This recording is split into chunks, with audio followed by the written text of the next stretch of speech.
V-Guard presents कौन जीत रहा है, को पावर्ड बाय सेंसोडाइन एंड विमल। बोलो जुबां केसरी।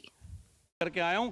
दोबारा जो सरकार तीसरी बार आएगी, मैं दावे के साथ कहता हूं कॉमन सिविल कोड पे भी काम किया जाएगा। राम के खिलाफ इस देश में कोई भी होगा उसको जवाब जनता देगी, हम नहीं देंगे। बोलिए अब।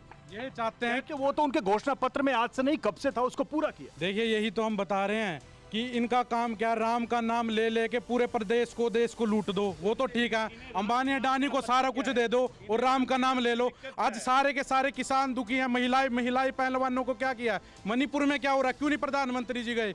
और करनाल का आज ये हाल है, मैं बता देता हूँ, अमित शाह जी को भी रैली कैंसिल करनी पड़ी क्योंकि पता है दिवांशु बुद्धि राजा जीत रहा है, कांग्रेस पार्टी आ रही है, 10 की 10 सीटें आ रही हैं और एक विधानसभा की आ रही है। जो मुद्दे हैं ग्राउंड लेवल के मुद्दे, वो कह रहे हैं खट्टर साहब जीत रहे हैं, वो कह रहे हैं बुद्धि राजा जीत रहे हैं। मैं आपसे ये कहना चाहता हूँ कि सबकी मिलीभगत है। अगर आप अभय सिंह चौटाला जी की बात करो, वो नौर में अपने साड़े के लिए वोट मांगने के लिए गए थे, क्या वो बीजेपी के साथ नहीं है? अगर वो किसानों की बात करते, एक तरफ तो आप किसानों की बात करते हैं, वो एक तरफ अभय सिंह चौटाला जी बीजेपी के साथ सपोर्ट में खड़े हैं। मैं एक बात जेजेपी वालों से भी कह देना चाहता हूँ, जब किसान आंदोलन हो रहा था, अपने आप को किसान हितैषी कहने वालों, तो तब क्यों नहीं तुम्हारा गठबंधन टूटा? तुम्हारा गठबंधन सीट के बारे में क्यों टूटा? तो ये प्रदेश मूर्ख नहीं है, प्रदेश जान चुका है कि क्या तुम्हारे मंसूबे हैं।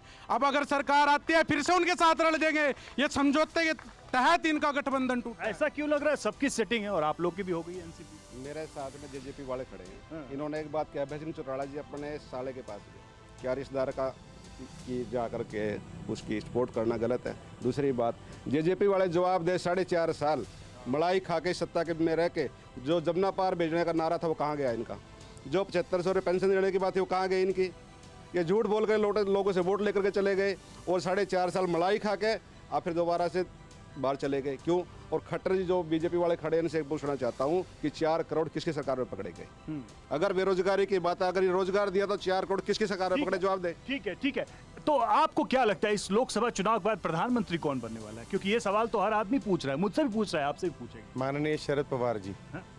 और चलिए लोगों से पूछते हैं कौन बन रहा है अगला प्रधानमंत्री? कांग्रेस। आपको क्या लगता है? ऐसा कोई नाम बताइए जो दिमाग में हो। शरद पवार जी। हैं? शरद पवार के माननीय शरद पवार कह रहे हैं। आपको लगता है कौन? राहुल गांधी। राहुल गांधी, दीपेंद्र हुड्डा हरियाणा। दीपेंद्र हुड्डा। आपको क्या लग रहा है? नरेंद्र मोदी जी। नरेंद्र मोदी।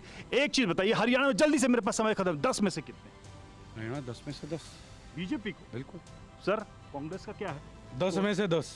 ये भी 10 में से 10। भारी को भगाने की सोच ली है, अपने को अपनाएंगे, देवेंद्र कादियान जी को जिताएंगे। अपने को अपनाएंगे क्या? आपको क्या लग रहा है? बीजेपी। 10 में से आप कितना ले आ रहे हैं? आप सुनो, गलत बात कर रहे हो आप। हम साथ पे लड़ रहे हैं, हम साथ पे लड़ रहे हैं, कई जगह हम साथ पे लड़ रहे हैं। क्यों ऐसा है? इनेलो और एनसीपी कुछ क्षेत्र से भी लड़ रही है, हिसार से भी लड़ रही है, फिर सबसे लड़ रही है, करनाल से भी लड़ रही है। तो कुल मिलाकर देखिए, अलग अलग दलों के अपने अपने दावे देखना होगा कि यहाँ की जनता आखिरकार जब बटन दबाएगी तो किसके पक्ष में दबाएगी।